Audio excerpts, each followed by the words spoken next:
Welcome to Baba and Bantai episode 5। भाई risk है तो इश्क है। हाँ भाई, ये 2020 में सबसे अच्छी चीज हुई है ये। हाँ यार, मतलब क्या शो बनाया है भाई लोगों ने। Scam 1992 the Harshad Mehta story. हाँ भाई हर्षद मेहता स्टोरी हाँ हंसल मेहता ने बनाई है। हाँ सबसे बड़ा प्रॉब्लम इस एपिसोड को बनाने में ये था कि हर्षद मेहता और हंसल मेहता में ऊपर नीचे हो गया। तो जो इंसान ने बनाया है और जो इंसान मर गया है, दोनों के बीच में अगर मिस्टेक हो जाएगा तो बहुत प्रॉब्लम हो जाएगा। वो उसके जैसा ना जो तू बता रहा था ना, ओबामा और ओसामा में जैसा हो जाएगा। हाँ ओबामा और ओसामा में हो जाता था ना हाँ लोगों का। हाँ, ओसामा ने यूएन को पीस के लिए फंड दिया। Osama is promoting world peace. Osama ने ओबामा को मरवा दिया। वाह, नहीं वाह वाह, ये मतलब ये हो सकता है। यार बट आई थिंक ये शो जो है, this is the best thing that has happened in 2020 I think. हाँ, इतने लोगों ने शोज देखे, मैंने खुद ने काफी शोज देखे, but one of the best shows that I have seen this year, not the Harshad Mehta scam. Not just this year, Indian पूरा वेब सीरीज सीन में ये सबसे अच्छा शो है अभी तक। डूड, उसका IMDb रेटिंग देखा है? वक्त डूड 9.6। शेयरलॉक होम के जस्ट बाद है ये। हाँ कितना यार, मैं तो चल ज्यादा IMDb रेटिंग को उतना वो नहीं देता, बट तू ये देख कि 2018 में ऐसा sacred games 1, that was the first time जो इंडियन अडेप्टेशन किया था नेटफ्लिक्स ने ओरिजिनल। उसके बाद से I think this is the best thing that has come. अब कंपेयर करने के लिए तो आई डोंट थिंक कि आई एम एबल इनफ कि उससे बेटर है कि नहीं है। वो भी बहुत अच्छा था, ये भी बहुत अच्छा है। पिछले 2-2.5 साल में सबसे अच्छा शो है ये। हाँ, पर मुझे तो जनरली लगा कि भाई वेब सीरीज जितनी आई है उसमें सबसे ज्यादा अच्छा यही है अभी तक का। Story, dialogue, screenplay, acting, तो मतलब कोई भी एंगल से देख ले, ऐसा लग रहा है कि भाई ओहो, कोई भी जगह पे उन लोगों ने लूज एंड छोड़ा नहीं है। देख, मेरे को लगता है कि जो लोग हमें सुन रहे हैं, हाँ, तो उन लोगों ने शायद स्कैम 92 देख लिया होगा, बट नहीं देखा होगा तो एक बार लोगों के लिए बता देते हैं कि what is the show about. हाँ, तो ये स्पॉइलर है, तो अगर आपको ऐसा लगता है कि भाई ये आपका वॉचिंग एक्सपीरियंस स्पॉइल कर देगा आगे, तो फिर देख लो पहले स्कैम 1992 और फिर ये सुनो, तो तुमको और मजा आएगा, क्योंकि कॉन्टेक्स्ट मिल जाएगा तुमको बहुत सारा। तो कहानी पूरी ऐसी है कि भाई हर्षद मेहता करके एक गुजराती है जो पहले बहुत सारी जॉब, सेल्समैन की job, door to door salesman, वो सब चीजें कर चुका है, और उसके बाद वो घुसता है शेयर मार्केट में। हाँ, और फिर वो हर एक तरीका आजमाता है अमीर बनने का। पहले जहाँ ऐसा लोगों ने उसको कहा कि तू शेयर मार्केट में घुसेगा तो तू ये जॉब कर ले, हाँ, तो उसमें बिल्कुल द लोएस्ट रंग ऑफ द बिजनेस, एक जॉबर का उसको काम मिलता है, और वहां से ही डिसाइड की उसको इतना काम समझ में आ गया है कि वो खुद का काम शुरू कर सकता है। वही, और उसके बाद वो आगे बढ़ता है और बनता है शेयर मार्केट का बादशाह, किंग। हाँ भाई, हर्षद मेहता ना राजमा, मार्केट मजामा। हाँ, उसको अपने टाइम पे अमिताभ बच्चन बोलते थे शेयर मार्केट का। बट स्कैम वाले जो शो है उसमें ये भी बताया कि the scam was not only about share market, उसमें फाइनेंशियल मार्केट से रिलेटेड काफी सारी चीजों के बारे में बात करी है। शो में दिखाया है, पहले वो शेयर बाजार में घुसता जरूर है, बट फिर बाद में जाके वो मनी मार्केट के अंदर घुसता है, क्योंकि it is the biggest market in India in terms of trade volumes या फिर ट्रेड टर्नओवर का जो अमाउंट है। 1992 में 2 लाख करोड़ का ट्रेड वॉल्यूम होता था।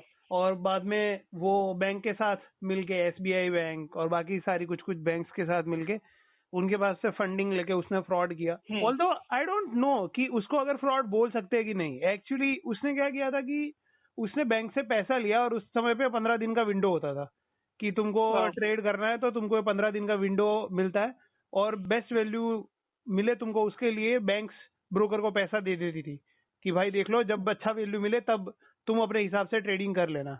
एंड एक्चुअली यहाँ पर एक नुआंस है। वो 15 दिन का बात एक्चुअली में क्या थी, हर 14 डेज में रिपोर्टिंग फ्राइडे आता है, जहाँ पर इंसान को बैठ के अपना अकाउंट को left hand side is equal to right hand side करना पड़ता है। ठीक है, टैली करना पड़ता है। हाँ, तो वो हर 14 दिन में आता है। 14-15 दिन में रिपोर्टिंग फ्राइडे जिसको बोलते हैं बैंकिंग की भाषा में।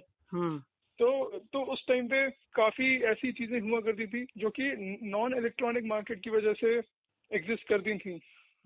तो खैर हम लोग उसके बारे में बाद में बात करते हैं, बट एक बार शो को थोड़ा और क्या उसमें होता है फिर उसके मनी मार्केट के बारे में अंदर घुसता है वो, वहाँ पे एक रैकेट बना होता है जहाँ पे वही लोग मार्केट को डोमिनेट करके कॉर्नर करके रखे हुए हैं। हाँ, बेसिकली सिटी बैंक और बाकी जो पहले के ब्रोकर होते हैं जिनका कनेक्शन होता है, वो लोग ने पूरा एक ग्रुप बनाया हुआ होता है, just like foreign mafia. Banks and brokers, या जस्ट लाइक माफिया, कि ये भाई हमारा हम्म। टेरिटोरी है, इसमें तुमको नहीं आना है। So basically it's like Mirzapur without गाली गलोच, बट यहाँ पर फिनेंशियल वे में अपना टेरिटरी है कि भाई देखो ये हमारा टेरिटरी है, हमारा ग्रुप है, इनमें तुमको घुसने नहीं देंगे। ये बिल्कुल मेरे को तेरे बोलने पे याद आया, this might be the first show जो कि एक वाइट कॉलर क्रिमिनल के ऊपर है इंडिया में, विच इज फिक्शन। या वाई एग्जैक्टली डूड, ये एक्चुअली ये चीज के बारे में कोई बात ही नहीं करता है बहुत। लाइक इंडिया में आई डोंट नो, यूएस में मूवी है the big short, even wolf of Wall Street, वो सब चीजें वहां पर है। यहाँ पर ऐसा कुछ अभी तक नहीं आया था जहाँ पर सूट बूट में लोग दिखेंगे कि जो कांड कर रहे हैं। हाँ, तो फिर उसके बाद शो में दिखाया कि कैसे वो उस रैकेट को तोड़ता है और अपने लोगों को उस स्कैम में एंटर करता है, वो जहाँ पे इंडियन बैंक्स को ही मेक्स देम पार्टिसिपेट। और उसके बाद इट शोज कि कैसे जर्नलिस्ट, जिसका एक पैरेलल स्टोरी चल रहा है पूरे शो में, शी डिस्कवर्स, हाँ, तो वो पहले से ही स्केप्टिकल होती है कि हर्षद मेहता एक नॉर्मल छोटा सा ब्रोकर इतना बड़ा नाम कैसे बन गया है।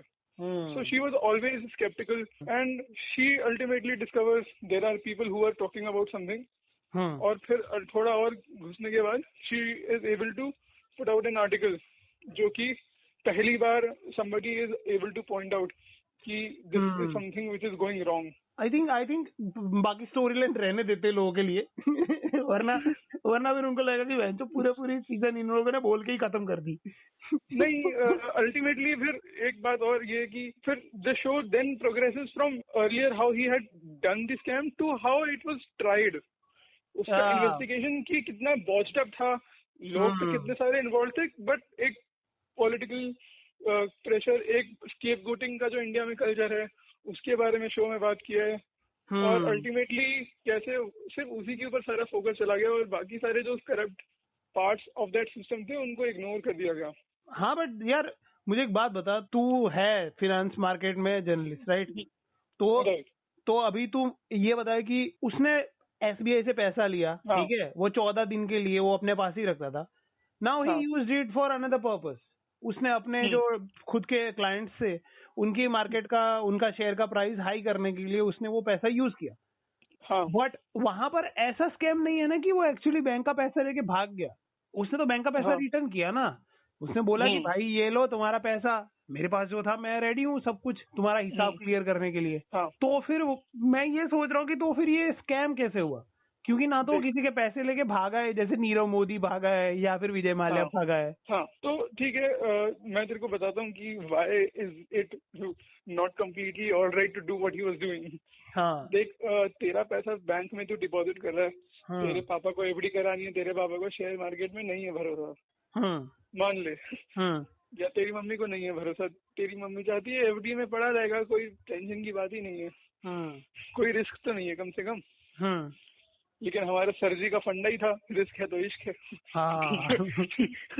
तो द पॉइंट इज कि तूने अपना पैसा शेयर मार्केट में नहीं लगाने के लिए एफडी किया है। बैंक हर्षद मेहता के साथ हाथ मिला के तेरे पैसे को हर्षद मेहता को दे रहा है और हर्षद मेहता को वो पैसा यूज करने के लिए नहीं दिया है, वो अपनी ट्रांजैक्शन को टाइम बचाने के लिए हर्षद मेहता को दिया है कि अल्टीमेटली जो भी तू हमारे बिहाफ पे खरीदेगा बेचेगा तो उस पैसे के लिए तू हमारा ये पैसा यूज कर लियो। बट हर्षद मेहता उस काम के लिए नहीं, वो अपनी पसंद की कंपनीज के शेयर्स खरीद के उनका दाम उछाल रहा था। So then the principle of price discovery, यानी कि मार्केट में कई सारे लोग होंगे, किसी के हिसाब से प्राइस कुछ होना चाहिए, किसी के हिसाब से कुछ होना चाहिए, तो एक सही दाम निकल के आएगा। तू सोचता है ऊपर होना चाहिए, मैं सोचता हूँ नीचे होना चाहिए। बट अगर मान ले तेरे पास 90 रुपए और मेरे पास 10 रुपए हैं, तो ऑब्वियसली तेरा ही चलेगा ना मार्केट में। अब जब सारे बैंक का पैसा वो यूज कर रहा है, तो इंडिया में डिपॉजिटर जितने लोग हैं, जो लोग शेयर मार्केट में नहीं घुस रहे हैं, उनका पैसा हर्षद मेहता अकेले यूज कर रहा है। हाँ, तो basically it is like saying कि मैंने तेरे को अपना बाइक दिया था, हाँ ऑफिस से जाने आने के लिए, सब्जी वब्जी लाने के लिए। बट तूने ऑफिस जाता है, उसके बाद उसको तू उबर का कुछ मोटर वाला वो बना देते, और हाँ दिन में 10 घंटे चलती है वो, और उसका सारा पैसा तू अपने पास रख लेता है। हाँ, मतलब तू यहाँ से चौपाटी जा रहा है, फिर थाने जा रहा है। हाँ एग्जैक्टली। हाँ, मतलब तेरे को एक्चुअली तेरे को जो चीज दी गई है उससे अलग ही तू अपने फायदे के लिए यूज कर रहा है उसका। हाँ एग्जैक्टली, तेरा कोई हक नहीं है उस पर। हाँ डूड, और एक चीज दूसरी भी देखने लायक है कि इंडियन हिस्ट्री में आई थिंक ये सबसे लंबा केस है। ये तो मेरे को नहीं श्योर है, पर शायद आई थिंक एक्चुअली होना चाहिए, क्योंकि 1992 से चल रहा है और अभी भी चल ही रहा है, 28 साल हो गए। और अरे भाई तू क्या बात कर रहा है यार, जो अयोध्या का केस चल रहा था वो पिछले साल हुआ। हाँ, और वो कब से चल रहा था? नहीं नहीं नहीं नहीं, वो तो भाई वो क्रिमिनल और वो रिलीजियस वाला है, मैं फाइनेंशियल मार्केट में बोल रहा हूँ। हाँ फाइनेंशियल मार्केट में, हाँ मैं फाइनेंशियल मार्केट में बोल रहा हूँ कि भाई 28 साल के केस चल रहा है और हमारा इंडियन सिस्टम इतना अच्छा है। इसका भाई जो है अश्विन मेहता, उसने केस जब शुरू हुआ तो पढ़ाई शुरू कर दी थी LLB, और वो लॉयर बन गया भाई, खुद का केस खुद लड़ रहा है। मतलब ये देखो, मतलब Indian system gives you enough time to become a lawyer and defend yourself in court. Yeah man, it is very fast. Yeah, it's so fast dude, fast. हमारा इधर का फास्ट ट्रैक कोर्ट में 4 साल केस चलता है। अरे but ये एक शो जो था, ये सुचेता दलाल की बुक है, जो जर्नलिस्ट के बारे में मैं बता रहा था। हाँ, जो शो में दिखाई गई है। हाँ, the narration is also done by that actor जो सुचेता दलाल प्ले कर रही है, बिकॉज हाँ, श्रेया धन्वंतरी। जो पूरा शो है वो उनकी बुक पे ही बेस्ड है। हाँ, और एक्चुअली तुझे तो पता होगा ना तुम्हारे इंडस्ट्री में। हाँ भाई, तो मैं तो इसलिए ही काफी एक्साइटेड था ये शो देखने के लिए। हाँ, बिकॉज पहली बात तो मैंने इंडिया में बना हुआ एक फाइनेंशियल मार्केट के ऊपर बना हुआ शो तो मैंने कभी सोचा नहीं था कि बन पाएगा। और दूसरी बात, I was able to tell my friends and parents कि देखो ये काम है मेरा। क्योंकि कई लोगों को समझ ही नहीं आता। हमारा ज्यादा फाइनेंशियल न्यूज से लगता है कि हाँ शेयर मार्केट से रिलेटेड कुछ करता होगा, मनी मार्केट्स के बारे में तो किसी को कोई आइडिया ही नहीं है। हाँ, सुरेश नौकरी क्या करता है? हाँ कुछ तो करता है, पैसा तो कमा रहा है थोड़ा बहुत। तो लड़की देखना शुरू कर दे। Oh we are not sure actually, हमको एक्चुअली नहीं पता कि वो क्या करता है। हाँ, तो जॉब में क्या बताओगे? नहीं तो तूने तेरे पेरेंट्स के साथ देखा था? हाँ भाई, मैंने तो अपने पेरेंट्स को दिखाया यार। ये ऐसा शो है जो तब तो मैं पैदा नहीं हुआ था 1992 में। हाँ, आई थिंक नहीं पैदा हुआ होगा। नहीं ऑब्वियसली नहीं। यही तो ब्यूटी है इसका। 94 में पैदा हुआ है ना। हाँ, यही तो ब्यूटी है। क्या ब्यूटी है? शो का ब्यूटी है कि 1992 में जो चीज हुई उसके बारे में हम अभी बात कर रहे हैं। कि अरे और मोर देन दैट यार, तू पेरेंट्स के साथ अगर देखेगा, तू तो बॉम्बे में अभी देख नहीं पाया, बट अगर if you watch it second time with your parents, they will tell you कि उस टाइम पे कितना न्यूज में आता था, ये जनरल न्यूज में। आई एम श्योर आता ही होगा, इतना बड़ा कांड किया हुआ तो। यार उस टाइम पे इतना बड़ा स्कैम कोई छोटी बात नहीं थी। ठीक है यार, देख मैं तो जब अपनी जॉब शुरू किया था तो हम लोगों को तो हर्षद मेहता के बारे में तभी बताया था। सो मैं बात कर रहा हूँ 2018 की। जब हम लोगों ने कंपनी ज्वाइन करी थी तो हम लोगों से पूछा गया कि तुमको पता है who is the one man who has revolutionised financial markets in India? तो मुझे तो नहीं पता था। तो उन्होंने बोला हर्षद मेहता स्कैम जो हुआ था। Harshad Mehta is the reason why financial markets took a technological leap in the 21st century. मतलब पहले इलेक्ट्रॉनिक ट्रेडिंग नहीं होता था, पहले securities and exchange board of India के पास पावर्स नहीं होते थे, पहले काफी सारी चीजें बिल्कुल there was a lot of grey area in between. मतलब मोदी जी से पहले भी एक गुजराती था जिसने डिजिटल इंडिया का पहला कदम उठाया था। हाँ तो बिल्कुल एंड काफी सारी चीजें, मतलब बैंकिंग रेगुलेशन से लेके उस स्कैम में जो कुछ हुआ, हाँ everybody learned a lot of things in the country. और ऐसे टाइप का स्कैम अगर नहीं होता तो हमको पता ही है इंडिया में कोई चीज चेंज करने में लोग लगे रहते हैं, सालों तक कुछ होता नहीं है। हाँ एक्चुअली ये वाला स्कैम के बाद ये जो चेंजेस हुए, मतलब उसने खाली सिस्टम के लूप होल ढूंढ के उसको खाली खुद के फायदे के लिए उसने यूज किया था। हाँ तो मेरे को एक यही थोड़ा ग्रीवेंस था शो से कि जब एंड हो रहा था तो उसने उसका पर्सनल के अंदर बहुत चले गए टुवर्ड्स द एंड में कह रहा हूँ, but after the show had ended, जब तुम ये क्रेडिट से पहले कुछ कुछ बता रहे होते हो ना, प्रोलॉग टाइप का टू द शो, तब बताना चाहिए था भाई how much India changed because of this scam. Actually ये जो चीज तू बोल रहा है वो चीज एक बंदे ने ट्विटर पे करी है। हाँ अच्छा। हाँ। तो मैं बता रहा हूँ, जैसे वन थिंग जो मैंने बोला कि तो सेबी के पास पावर्स आ गई टू डू समथिंग, मतलब टू डू एनीथिंग का कुछ पावर नहीं था। एडवाइस कर सकते थे, बता सकते, इन्वेस्टिगेट कर सकते, but nothing to take action. That happened. National stock exchange नहीं था इंडिया में, पहले बॉम्बे स्टॉक एक्सचेंज ही था। अब फिर नेशनल स्टॉक एक्सचेंज आया, जो कि आज की डेट पे ज्यादा ट्रेड हैंडल करता है then Bombay stock exchange, and this is controlled by major banks of the country, major financial institutions of the country, and government का स्टेक है उसमें।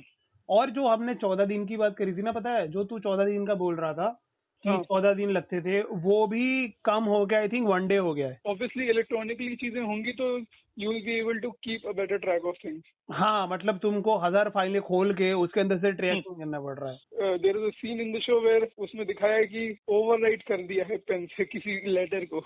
हाँ। This all shit might be possible in other sense, but ये इतना मतलब बच्चों वाला ये स्कैम नहीं हो सकता है कि 30 को मैंने 80 बना दिया। बच्चे का रिपोर्ट कार्ड नहीं है ये। हाँ, वो भी है। सो एक सिंपल सिस्टम को काफी कॉम्प्लेक्स, एक मैच्योर करवाने में there was a role also of this scam. हाँ, मतलब आई थिंक इसके लिए हर्षद मेहता को एक पैसे मिलने चाहिए कि भाई तुमने इंडियन सिस्टम को बहुत अच्छा बनाया है। ठीक है, तुम्हारी वजह से बनाना पड़ा है हमको। हाँ, तुम्हारे जैसे मानुस घूम रहे हैं दुनिया में। Yeah actually we are thankful to this people dude. Yeah man look at ये नीरव मोदी का जो भी हुआ सीन, या फिर 2G का जो भी सीन हुआ, हम लोगों को ये स्कैम के बाद ही हमारा नींद खुलता है। हाँ, कि भाई ओ हमारा सिस्टम इतना फक्ड अप है, और खाली एक बंदा स्केपगोट बन के उसको पकड़ दिया गया है, बट बाकी जो लोग पावर में थे, पॉलिटिशियंस या जो ब्यूरोक्रेट्स, वो सब तो चिल मार रहे हैं मालदीव्स में बैठ के, मस्त एकदम मार्टीनी पी रहे। मुझे एक चीज अच्छा लगा था कि इन लोगों ने गुजरातियों को स्टीरियोटाइप नहीं किया। लाइक गुजराती घर दिखाया है और गुजरातियों को स्टीरियोटाइप नहीं किया। That is the best thing dude. हर एक कैरेक्टर इतना सही तरीके से उन लोगों ने डेवलप किया है, हर एक कैरेक्टर का कैरेक्टर आर्क उन्होंने इतना सही तरीके से डेवलप किया है। तो मुझे ऐसा लगा कि यार एक ये चीज मुझे बहुत ही अच्छा लगा, बिकॉज हर बार कोई गुजराती सीरीज में आता है और वो जैसे तारक मेहता में होता है ना, पीछे से म्यूजिक डाल के उसको कंफर्म कर रहा है कि हाँ ये गुजराती ही है। लाइक हर बार हर्षद मेहता का घर दिखेगा, पीछे गरबा चालू होगा, दिनता तित्ता तित्तड़ा तित्ता। या फिर हर बार सीबीआई उसके घर पे उसको लेने आएगा तो पीछे से म्यूजिक बजेगा, ए हेलो।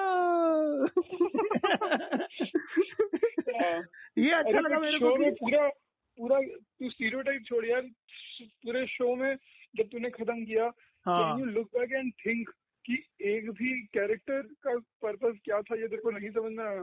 एवरीथिंग इज मतलब टाइट, कोई लेजी ऐसे जबरदस्ती का कैरेक्टर नहीं है, यू नो जबरदस्ती का स्टोरी लाइन नहीं है, जबरदस्ती का ऐसे कुछ आया नहीं है बीच में। हाँ, तू जैसे पाताल लोक देखता है तो पाताल लोक में भी ऐसा है कि पाताल लोक में भी हर एक कैरेक्टर का पर्पस है, और इसमें भी ऐसा है कि हर एक कैरेक्टर का पर्पस है, और कहानी खत्म होती है हर एक कैरेक्टर के लिए। कुछ ऐसा बीच में छोड़ के नहीं चलेगा कि हाँ ये कैरेक्टर है, नाउ यू फिगर आउट कि ये कैरेक्टर क्या करेगा आगे जाके। तो वो ये चीज अच्छा है, और उसके अंदर कुछ कुछ ना बहुत सही सही मोमेंट्स भी है। जैसे कि मेरे को वो मोमेंट काफी अच्छा लगता है कि जब वो घर में आके बैठता है एक समय पे, अपनी माँ के बाजू में अपनी माँ भगवान के सामने बैठी हुई होती है, और वो उसको बोलती है कि भगवान को प्रार्थना कर, and he doesn't do it because he thinks कि वो बड़ा है भगवान से।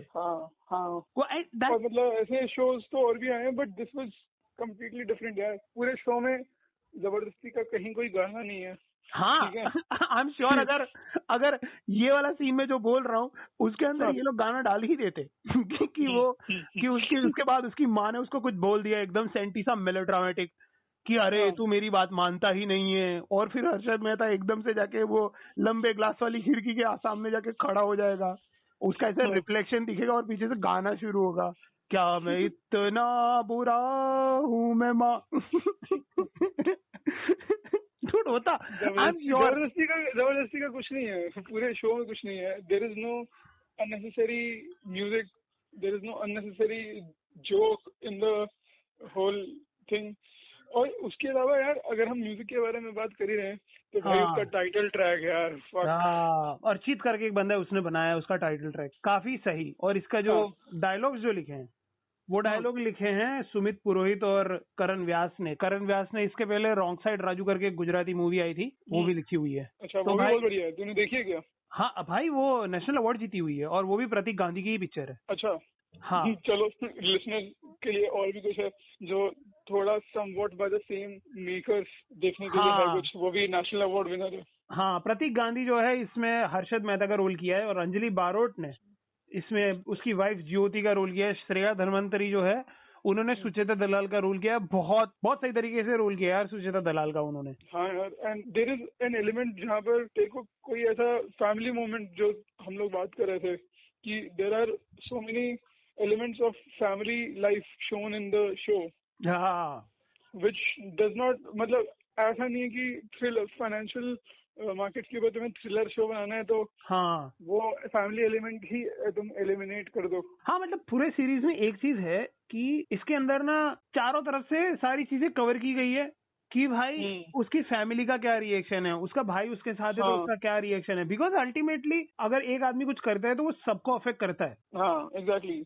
ऐसा नहीं है कि भाई स्टोरी वहीं पे फैमिली के लिए खत्म हो गई। नहीं। सो आई थिंक सबसे बेस्ट मोमेंट तेरे लिए कौन सा था पूरे सीरीज में कि जो तेरे को ऐसा लगा, तू ऐसा देखा and you are like fuck dude, क्या मस्त है ये, मतलब यार मेरे लिए तो देख यार वो शो था जब there is a scene where I think 7th episode के एंड में था, आई एम नॉट श्योर कौन सा एपिसोड नंबर था, बट वो अपने लॉयर के साथ प्रेस कॉन्फ्रेंस ऑर्गेनाइज करता है where he accuses the prime minister of being involved in the scam where he has basically bribed the prime minister Narasimha Rao Jethmalani के साथ आके ना। हाँ तो उसमें शो में दिखाया कि द प्रेस कॉन्फ्रेंस जो शो के अंदर चल रही है एंड जो 1990 में एक्चुअल प्रेस कॉन्फ्रेंस जो हुई थी, both are going side by side, you know, one scene from one sentence from this show and one sentence from that actual press conference. So मैंने कहा ब्रो क्या मस्त इन्होंने जक्सटापोजिशन किया है दोनों चीजों को। ओ डूड, वो मेरे को एक्चुअली सबसे अच्छा क्या लगा था जब ये दोनों जेठमलानी जी के पास गए थे पहली बार। तो जेठमलानी इज लाइक डूड तुम लोग वो टुच्चा लॉयर के पास क्यों गए, तुमको मेरे पास आना चाहिए था। मतलब तुम्हारे घर पे सीबीआई की रेड पड़ रही है, तुम जेल जाके आए हो और तुम ये लॉयर के भरोसे बैठे हुए हो और तुम्हारे पास इतना पैसा है, तुम इसमें पैसे मत बचाओ। और फिर जेठमलानी जी की फीस सुनी और अश्विन मेहता को लगा नहीं फक अभी मेरे को पढ़ना ही पड़ेगा। सही बात है भाई। लाइक डूड मैं अगर एक हियरिंग का उस समय मेरे को याद है, मैंने एक न्यूज रिपोर्ट पढ़ा था, उसमें लिखा था कि उस समय पे एक हियरिंग का 1 लाख रुपया दिया था, जो उस समय के हिसाब से सबसे पहली बार किसी लॉयर ने मांगा था, जो जेठमलानी जी ने मांगा था एक हियरिंग का, जो अभी तो ऑब्वियसली हरीश साल्वे और बाकी सब लोग मांग रहे, बट उस समय पे जो इन्होंने ये मांगा था पैसा वो सबसे ज्यादा था। और आई एम श्योर कि उसके बाद ही अश्विन मेहता ने सुना होगा और बोला गया शिट एक काम करते हैं पढ़ लेते हैं, ये बहुत सालों तक चलने वाला है। बिकॉज सी उन लोगों ने इतना गोल गोल घुमा घुमा के ट्रांजिशन किया था, तो अश्विन मेहता को पता था कि डूड ये कचरे के ढेर में से हम ही हैं जो पिन निकाल सकते हैं। बाकी घंटा किसी को लॉयर को समझ में भी नहीं आएगा कि कैसे हो रहा है ये सब। बिल्कुल यार, आई मीन शो में जो डिटेल्स दिखाई हैं for how financial market function, कुछ चीजों को ऑब्वियसली और वाइडर ऑडियंस के लिए थोड़ा सिंप्लीफाई करने की कोशिश करी है।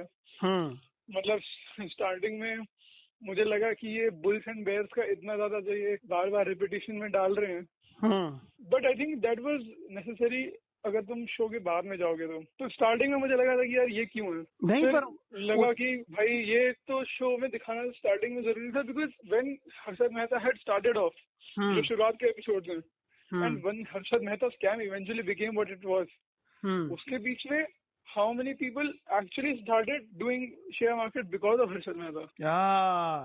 So then it was necessary to show that he was the big bull of the market. हाँ वही दिखाना पड़ेगा ना पहले, तो उसको एक्सपोजिशन बोलते हैं कि तुम एक्चुअली, हाँ स्क्रीन राइटिंग भाषा में उसको एक्सपोजिशन बोलते हैं कि तुम एक्चुअली जनता को एक्सपोज कर रहे हो विद इंफॉर्मेशन, ताकि तुम आगे उसको यूज कर पाओ और जनता को कॉन्टेक्स्ट मिले कि हो हाँ ये हो रहा है। राइट। तुम पहले स्टोरी सेट करते हो, तो इन्होंने वही किया, पहले स्टोरी सेट किया कि या ये एलिमेंट्स हैं जो एंड तक तुमको समझ में आएगा क्यों इसको बिग बुल बोलते हैं, क्या मार्केट के टर्म्स होते हैं। हाँ exactly.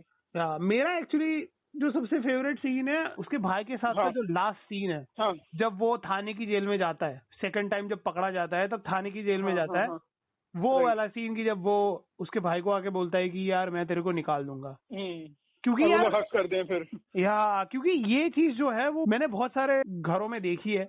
I am not sure कि बाकी सारी जगह कैसे होते हैं, पर बहुत सारे गुजराती घरों में अभी भी जॉइंट फैमिली में रहते हैं लोग, तो उनके अंदर ये वाला बॉन्डिंग, ये वाला प्यार देखने को मिलता है कि यार एक भाई दूसरे भाई के लिए कितना आगे तक जा सकता है। वो चीज मेरे को थोड़ा टच कर गई थी यार कि यार ये बहुत सही चीज है। मतलब अश्विन भाई का जो कैरेक्टर है, लाइक ही नोस कि उसके भाई ने गलत किया है, सही किया है, जो भी किया है, but he is always there कि भाई वो देख रहा है कि उसका भाई कोई गलत चीज ना कर दे। अगर गलत चीज किया है तो he is there to correct him, और वो अभी तक कर रहा है लॉयर बनने के बाद। मतलब Harshad Mehta has died so many years ago. तो वो मेरे को लगता है कि हाँ वो चीज जो दिखाई थी वो काफी ब्यूटीफुली इन लोगों ने दिखाई थी। बाकी तो सीरीज में एक चीज जो है, जो एंड के गाने आते थे भाई हर एक एपिसोड जब क्रेडिट्स आता था उसके बाद, हाँ ओहो बहुत सही, बहुत अच्छे से गाने चूज किए थे प्ले करने के लिए towards the end. And I think the way every episode ended and the fact कि this is a 10 episode thing, it is काफी सही कि लोगों को एकदम हुक करके रखता था। There is a friend of ours जिसने बेसिकली पहले रात को देखना शुरू किया, और यूजुअली वो सुबह उठ के एक्सरसाइज करता है ऑफिस जाने से पहले, फिर 6 बजे उठ के शो कंप्लीट किया पहले, उसके बाद वो ऑफिस गया। अर्पित नाम है उसका अभी उसको मतलब डूड वो काफी फिटनेस फ्रीक है। लाइक वो एक दिन भी छोड़ता नहीं है, और ये शो है ही इज लाइक फक कार्डियो। आज अपन let's do share market thing, थोड़ा दिमाग की एक्सरसाइज हो जाएगी आज। ठीक है, I think on that note हम आपको बताते हैं यार देखो यार ये शो बहुत ही अच्छा है। मुझे एक्चुअली ये शो का स्क्रीन प्ले पढ़ना है कि कैसे एक्चुअली इन लोगों ने पूरा का पूरा स्क्रीन प्ले से स्क्रीन पे कैसे ट्रांसलेट हुआ, ये मेरे को पढ़ना है। तो आई थिंक इसका जब अवेलेबल होगा तब मजा आएगा और भी पढ़ने का कि हाँ यार ऐसे तरीके से इन लोगों ने बनाया था। और ये उससे पहले तो ये भी कर सकते हैं ना कि बुक पढ़ सकते हैं जो सुचित्रा दलाल की, जिसपे ये शो बेस्ड है। तो that would do is कि allow you to understand how script is made from a book. Yeah, that is also true. वो भी करना पड़ेगा, मैं वो पढ़ लूंगा पहले। तब तक सारी जनता जो हमको सुन रही है भाई देख लो, काफी बहुत अच्छा शो है। और अगर तुमने देख लिया है तो भाई दूसरी बार भी देखो, मैं तो देखने वाला हूँ। ठीक है, मैं लोगों को क्या लगा शो देखकर हम लोगों को कमेंट भेजो अपने messages on our Instagram handle Baba and Bantai. ठीक है, और उसके अलावा हमारे पर्सनल हैंडल भी है। मेरा है चाय_मानुस, और मेरा है सुयश P26 ट्विटर और इंस्टाग्राम पे मैसेज कर सकते हो। तो हमको फॉलो करो और ये अपने दोस्तों के साथ शेयर करो कि भाई देखो ये लोग पॉडकास्ट कर रहे हैं। देखो अगर नहीं करोगे तो हमको फर्जी में तुमको व्हाट्सएप पे बॉम्बार्ड करना पड़ेगा, स्पैम करना पड़ेगा। तो जितना जल्दी आप लोगों को फैलाओ ये बात, शेयर करो, उतना अच्छा है हमारे लिए। क्योंकि हम ये करने वाले हैं यार। लिसनर्स हमारे 5 हो कि 50 हो या 500 हो, we'll continue to do this. ठीक है, तुम लोग हेल्प करो हमें। हाँ यार, that's it in our 5th episode scam 1992। और वैसे स्कैम के बारे में हम और एपिसोड्स करेंगे क्योंकि यार ये इंडिया है और यहाँ स्कैम तो होते ही रहेंगे। ठीक है, that's it in today's episode. Bye bye.